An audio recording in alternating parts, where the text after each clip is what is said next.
a spinny Saturday, even though I'm not participating in the weekly theme on the Best Bet Show. Field of 68, all made possible by BetRivers, Kai McKeon, Jim Root, Matthew Cox. The Elite Eight is what we're discussing today and tomorrow, and then after that, we will only have four. Some interesting teams in this field left, gentlemen. No one seeds. They've all been sliced and diced from the mix. People are whining and complaining, and people, by that I mean both of you. However, I'm hopeful that our Owls will advance. We'll get to that in a second. Jim, any takeaways from the Sweet 16 action? Yeah. Houston and Alabama, the presumed favorites, were terrible, like awful. They were really bad yesterday. Mm-hmm. I guess that's like hearkening back to what we've seen all year, where there weren't elite teams and there was a debate about who's number one. And is this going to be the wildest tourney ever? Well, yes, it is. No one seeds in the Elite Eight is crazy. First time it's ever happened. Brandon Miller was 3 for 19. He was one of the worst players in a tournament ever in terms of efficiency on volume. I think Norlander tweeted he's the first guy to shoot less than 20% on more than 40 attempts in a tournament. He was terrible, like absolutely hideously bad. Alabama just seemed lost offensively. I know they couldn't hit shots, but you got to have a recourse on that. And Houston, did they care about playing defense yesterday? It was really weird to watch that team be completely disengaged, Kai. So I am just dragging the 2-1 seeds yesterday. They were horrific. Jim, they also combined 12 for 58 from three. And yeah, they weren't great. And Houston's defense was disappointing. Sometimes just comes down to 3-point luck. And you can say what you want about Alabama, but 3 for 27 from three, it's not what they usually shoot. It's tough. It's tough that it happened in this setting. I am on record as saying that I like upsets early in the tournament. I hate it when it gets down to the Final Four because in a large sample size, guys, we want the best teams to win and get to the Final Four and have a legit title contender winner. We're going to get Creighton, San Diego State, FAU, or Kansas State in the finals. And frankly, none of those teams are top 5. None of them might even be top 10. And that's tough for me to reconcile, Matthew. Well, what do you want? Do you want a 7-game series that has the best winner, or do you want a fun tournament that everyone loves? I just wish the good teams would take care of business. That's too much. It sucks. The right side of the bracket is very stacked. It's a shame that we got UConn Gonzaga today. But hey, them's the breaks, as they say, and we're going to discuss these games anyways and have a great time no matter what happens, Matthew. Yeah, 1-game sample, anything can happen, gentlemen. So you want the madness of the tournament, you have to accept the outcomes. It's the game we all play. When you sit down at the table, the dealer deals the cards, the roulette table spins the wheel. That's what those are the rules of engagement. But speaking of one of the bracket busters, as they used to be called, let's talk FAU. Wait, Matt, make sure you use promo code FIELD on Underdog. You got to say it. Man. Come on. Sorry. Do I fire up the ad reads? Mm-hmm. Thank you. Yeah, promo code FIELD on Underdog Fantasy, $100 match on your first deposit. Now we talk games. Thank you. Why don't you send me the other ad read? I don't have them pulled up. I have bad show prep by me. But anyway, while that's happening behind the scenes, we'll be multitasking and talking about this game on the court under the bright lights at Madison Square Garden. FAU, K-State, a winner goes to the Final Four. I mean, I could wax poetic about my Owls all night long. I'll go to Kai first for his takes. I mean, really, it comes down to can you stop Marquise Noel and Keontae Johnson, right? It's kind of what this game really comes down to. I guess, and they really can't. Maybe Noel they can stop. I don't think they can stop Keontae. I think he has a real advantage. We talked about KenPom versus market lines here. We talked about, remember, K-State was a 2-point favorite, ended up 2-point dog in Michigan State. Well, FAU is a 1-point favorite on KenPom, yet they find themselves as a 1.5, 2-point dog in the market. I'm going with FAU, guys. I love this team. I am rooting for them. That is a biased opinion. I really think this team rocks, number one. Talk about being underseeded. We're having a little bracket discussion in the chat. FAU is underseeded. A lot of bracketologists had them 6 through 8 seed. They ended up a 9. They're 34-3 right now. That's ridiculous. They've beaten really good teams as well.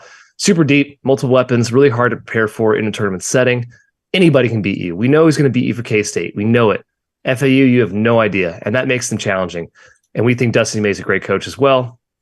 Pretty much on par with Jerome. I'll probably throw Jerome Tang higher, but Dusty May is no slouch. I'm going with the heart, Jim. I'm going FAU. I agree with you, and not just heart, Kai. I agree with you on mind as well. My way I evaluate this game. Both these teams are actually really fun, despite, like we said, not maybe being super exciting as national title winners, which I definitely agree with. But they are fun to watch. There's a lot of playmaking on the court. There's a lot of shooting, scoring. But man, K-State got like a perfect game from Marquise Noel and still barely scraped by Michigan State, mostly because Ish Masu had a monster game.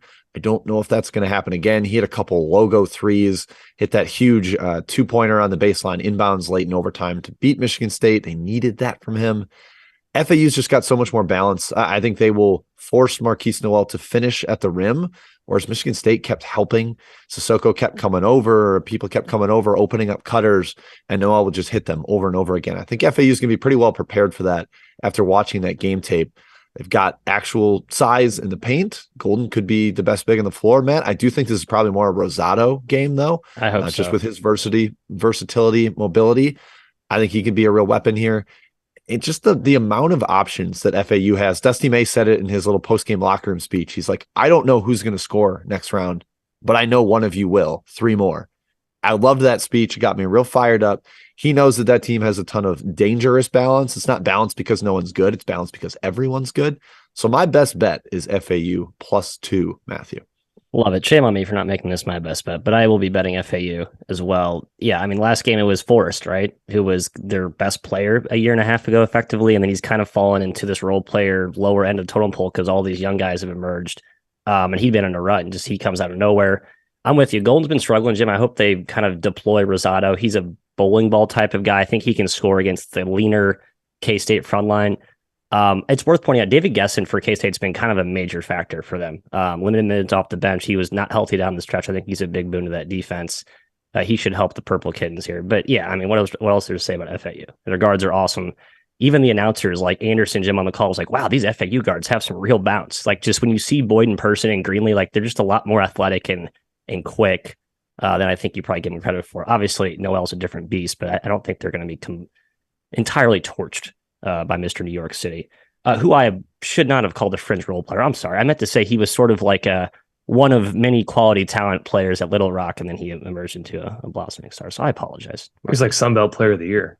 Yeah, later in his career. As I was saying early, he started as a sophomore. Our overlord, Jeff Goodman, talked to his old coach yesterday and said he was really impressed by the evolution as a passer because he kept trying to make him be a true point guard at Little Rock, and he was resisting. He wanted to be a chucker. Very much. And now look at what he is now. So apparently Walker was really, really impressed by that progress from him. And I am too, Matthias. Yeah, it's been awesome to watch.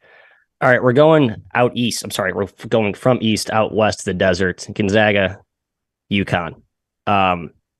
Julian Strawther with a notable shot, the Chris Jenkins impersonation, as Jordan Majeski called it, slipping by UCLA after a disastrous defensive effort, Jim, and an even more disastrous late game holding lead effort, I guess we'll call it.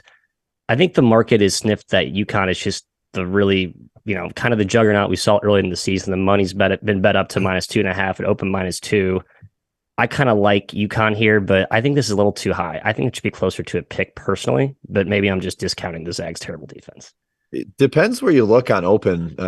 Like, for instance, a place out here in the desert, very well respected, open pick, quickly got bet up. I was able to get in at 1 on UConn. I still lean that way, -2.5. I think the Gonzaga defense got exposed first half against UCLA. And then the Bruins kind of ran out of gas because they were entirely reliant on 3 people to score offensively. Didn't have a lot of recourse beyond them. I do like that Gonzaga went bigger. They sized up in the backcourt with that Smith-Salas combination. I think we're going to have to see a lot of that today too. UConn has bigger guards. I don't think Bolton or Hickman is going to stop Jordan Hawkins. He will go absolutely nuts if either of those guys guards him. That means you need Salas out there as the shutdown guy. But then the other concern is in the paint. I mean, Timmy's a monster, but he's going against huge size with Sonogo and Klingon. Potential for foul trouble as Sonogo pounds him inside. I know we have the Sonogo Ramadan fasting that is still going on, but it didn't affect him at all last game, so I'm not factoring that into the handicap at all. He seems very used to it, accustomed to that. He wasn't bothered. I just think UConn's better. Maybe I trust Mark Few more, but UConn's roster is just better. After Drew Timme, it's pretty much all UConn there. Yeah, you can check the tapes, guys. I'm on record saying this is the most underseeded team of all time. They were number 4 in KenPom coming into the tournament, and they were a 4 seed. Most underseeded team of all time. They're not number 1 in KenPom. And at this point, I fully believe they are the best team in the country. I said it in Portland when I saw them. I'm saying it now. They got through the little lull in the Big East. They're back. They've dominated Arkansas, St. Mary's, Iona. They look like the best team in this tournament, and it's hard to argue otherwise, in my opinion. They're best, better than anyone's best. I love Gonzaga. Great offense, can always win, of course, but I do think UConn has a lot of answers for Timmy. And like Jim said, past Timmy, it's UConn, talent-wise. Mark Few, better coach than Dan Hurley for sure, but I like UConn here. I'm going with the Huskies, Matthew. Yeah, I think UConn and Tennessee were both the two teams where I felt like, I've made the Swingers comparison, the Mikey, John Favreau, these big bears with the massive claws. And UConn's actually started slashing things and doing what they're supposed to do. And Tennessee sort of forgot how to use those weapons. So UConn's a complete freight train. I'm rooting for the Zags with my heart, but I can't. What's the John Favreau thing? Do it again. In Swingers. You want me to do the impression of the scene or just yes. Me slashing the screen? I would like you to do the impression of the scene. No, I'm going to do the ad read because I feel that I messed up the opening ad read. Some questions from chat mob we'll get to in a second. If there are any, there may not be any. We've answered every question. We're just so good at this. But have you guys gotten tired of trying to prove that you won an argument, which I don't really get tired of that. I just know I win most arguments against Kai. But going forward, I need to show him receipts because he does not seem to accept the victory when I claim them. Well, good thing for me, there's this new app called Vaulted, VLTED, new sports prediction app that allows you to turn your opinions into cold, hard facts. Store all of your predictions and hot takes in your own vault for now and forever. Challenge your friends, keep track of the results, and prove that, in fact, you are the smartest guy or gal in the room.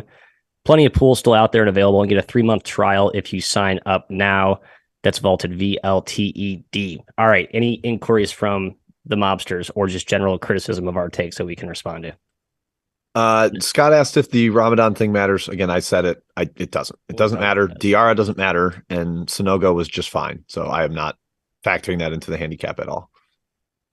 I think that's pretty much it, Matthew. So we can keep taking through games. All right, we'll head out to the back to the desert. Correct? Or no, we're going to going to the Midwest now for Miami versus Texas at the T-Mobile Arena. Again, shouts to T-Mobile for hosting 2 of the 4 venues. Great sponsorship weekend for them. I was all over Texas against Xavier, one of the smarter takes I've had in quite some time. They're laying eerily. We're doing Creighton, San Diego State. Does it really matter? Do we have to go chronological order? There is a graphic on the show. Yes, it matters. Okay. Oh yeah, there's a graphic on the show. I forgot. I thought we were just gonna wing it here. So we'll go to talk Creighton, San Diego State, which is taking place in Louisville, Kentucky. The Yum Center there. Aztecs looked pretty damn good against Alabama, who we all thought was basically invincible. They turned it into a rock fight. My concern for the Aztecs here, even though there's that revenge angle from last year, I think Creighton can play in a rock fight. Mr. McKeon, what are your thoughts? Yeah, they definitely can. I'm happy for both these teams, I suppose. Mainly San Diego State. I'm happy for San Diego State. I didn't want them to win because I want the good teams to win, but San Diego State is a team that we all went to bat for in the preseason. We had them 13, 11, and 16 in our ratings in the top 40 countdown. So we are on record as being Aztec believers. We considered them top 10 borderline team all year, and I'm glad they're kind of proving that right now. Creighton, obviously, most people had them top 10. Some had top 5. And though we kind of pushed back against the top 5 narrative, I think most of us would agree they were a top 10-ish team coming in. I do think they are a good enough team to make the Final Four, especially in the current form we're seeing. They're very solid on both ends of the floor. They don't do a lot of things wrong. They can stagnate sometimes offensively, and maybe that's worrisome against this great San Diego State defense. But Creighton's defense is pretty good as well. I'm going with the more, I would say the coach I trust more, Jim, is Greg McDermott. So when a spread is around pick right now, I'm going with the coach I trust more. I'm going towards Creighton on this one, but I've changed my mind about 100 times. Yeah, this one's really difficult. The rematch angle is I think pretty valid. Obviously, both these teams are different from last year. Ryan Nembhard is playing for Creighton. Kalkbrenner's healthy, and Darian Trammell is playing for San Diego State, and he was the best player on the floor against Alabama in a Sweet 16 game. That was part of why we were so high on them, Kai. The Aztecs had upgraded their offense between Trammell and Ledee, a couple of additional weapons for a team that really can also stagnate in the half court. Both these defenses are better than both offenses. That makes me lean under. There is some steam up on the total from the open, up a point. Still lean towards the under. Not really excited about betting unders at this stage, but with both defenses being better than both offenses, both teams having a great rim protector, you're just pretty much worried about a streaky offensive shooting night from the perimeter for both teams, which is entirely possible, but I don't totally envision that happening. Matt, I like San Diego State mostly because I trust them a little more. I think their guard play is actually a little more trustworthy than Creighton. They're pretty erratic in the backcourt. They're still pretty young. A lot of sophomores making plays there, but do not feel strongly about this one. Just to lean towards San Diego State. Yeah, just to contextualize how good the Aztecs defense has been, starting with the Utah State victory in the Mountain West Conference tournament, they held them to 57 points, 0.84 points per possession. Charleston, 0.83. Furman, 0.83, if I can read my handwriting. And then last game, 0.86 against Alabama. Difference here, Creighton, I think, just more physical than those three teams. So I think the Jays can kind of, they won't be as bullied or coward with the physicality that and the depth that the Aztecs percent, which I think gained them pretty big edge in those last three games. But I digress. Final game, which I was so anxious. I'm just really anxious to talk about Miami U, as I've just been all over this team, double downing in my action takes. But anyway, we're going to Miami, Texas here to KC, T-Mobile Arena, -4 Texas, Jim. Feels short to me, but I don't know. Miami beats Houston and scores 90 points against the Cougars. Maybe they are 105 on the power rating scale at this point. I still like Texas. I think there's a ton of points in this game. Best bet for me is the over. I'll get to it after you guys discuss, but what are you looking at here? I will save the overtakes for you because I think you have that more figured out than I do. I agree with it. I think you have good angles, so I can't wait to hear you really expound on that idea. This number's come down a little bit, 4.5 earlier this morning, now flat 4 pretty much across the board. So a little bit of Miami love. And I buy it. The guards have been fantastic. Omir's going to be the best big man on the floor with Disu not out there. And he's been just a monster. He played 32 minutes last game. The ankle injury is completely a thing of the past. Was the best big man against Houston's front line, arguably the best big man against TJD. That's probably a little bit of a stretch, but he's been fantastic against really, really good front lines. And now Texas is more vulnerable in there. So it comes down to the guards, Kai. Both teams are really, really good in the backcourt. I just trust Miami a slight bit more. Hunter can be a little erratic. Hunter went 3 for 3 on threes last night. He might have missed one late, but that's not happening again. He is like the epitome of streaky. So I'm gonna go with Miami here, taking the 4 points. I think this is closer to a coin flip. Is Wong 7 for 10 again though? Like, good God, I know Wong's a good shooter, but 7 for 10. Like, that was Pack. Pack was 7. Excuse me, Pack, which is totally fair. 7 for 10. Come on, Pack is insane. Pack is like one of the best shooters in the country. Nobody shoots 7 for 10 on a consistent basis. Sure, but it's not like a crazy outlier for him. Okay, I'll call it a little crazy. 7 for 10. Maybe not 5 for 10, but 7 for 10 is a lot. Both teams got fortunate in shooting splits with San Diego State as well. Okay, yeah, I simply want Texas to win this game because as much as I like Miami and Larinaga, oh man, who doesn't like Larinaga? He's fantastic. This is not a championship team. It's just not. Their defense is brutal. Houston did not take advantage of it as they should last night. Houston's defense was atrocious themselves, but I do think Texas is good enough, Matt. Even if DCU doesn't play, he's a game time decision. In this one, they're going to make him go through warmups, and we'll see if he plays. I still think they're a better team defensively and offensively than Miami. I think Texas can win this game, compete. 4 points. Yeah, without DCU, that might be a little bit of a stretch, especially with how good Miami's guards are. But I am leaning Texas here. And again, just hope they win because I want to see a good Final Four. I respect the U more than you do, Mr. McKeon. I think they're kind of real.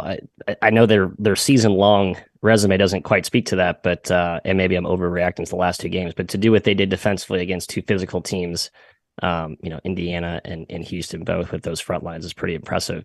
Yeah, I mean, Houston scored 75 points, scored 1.07 points per possession. They weren't like shutting them down.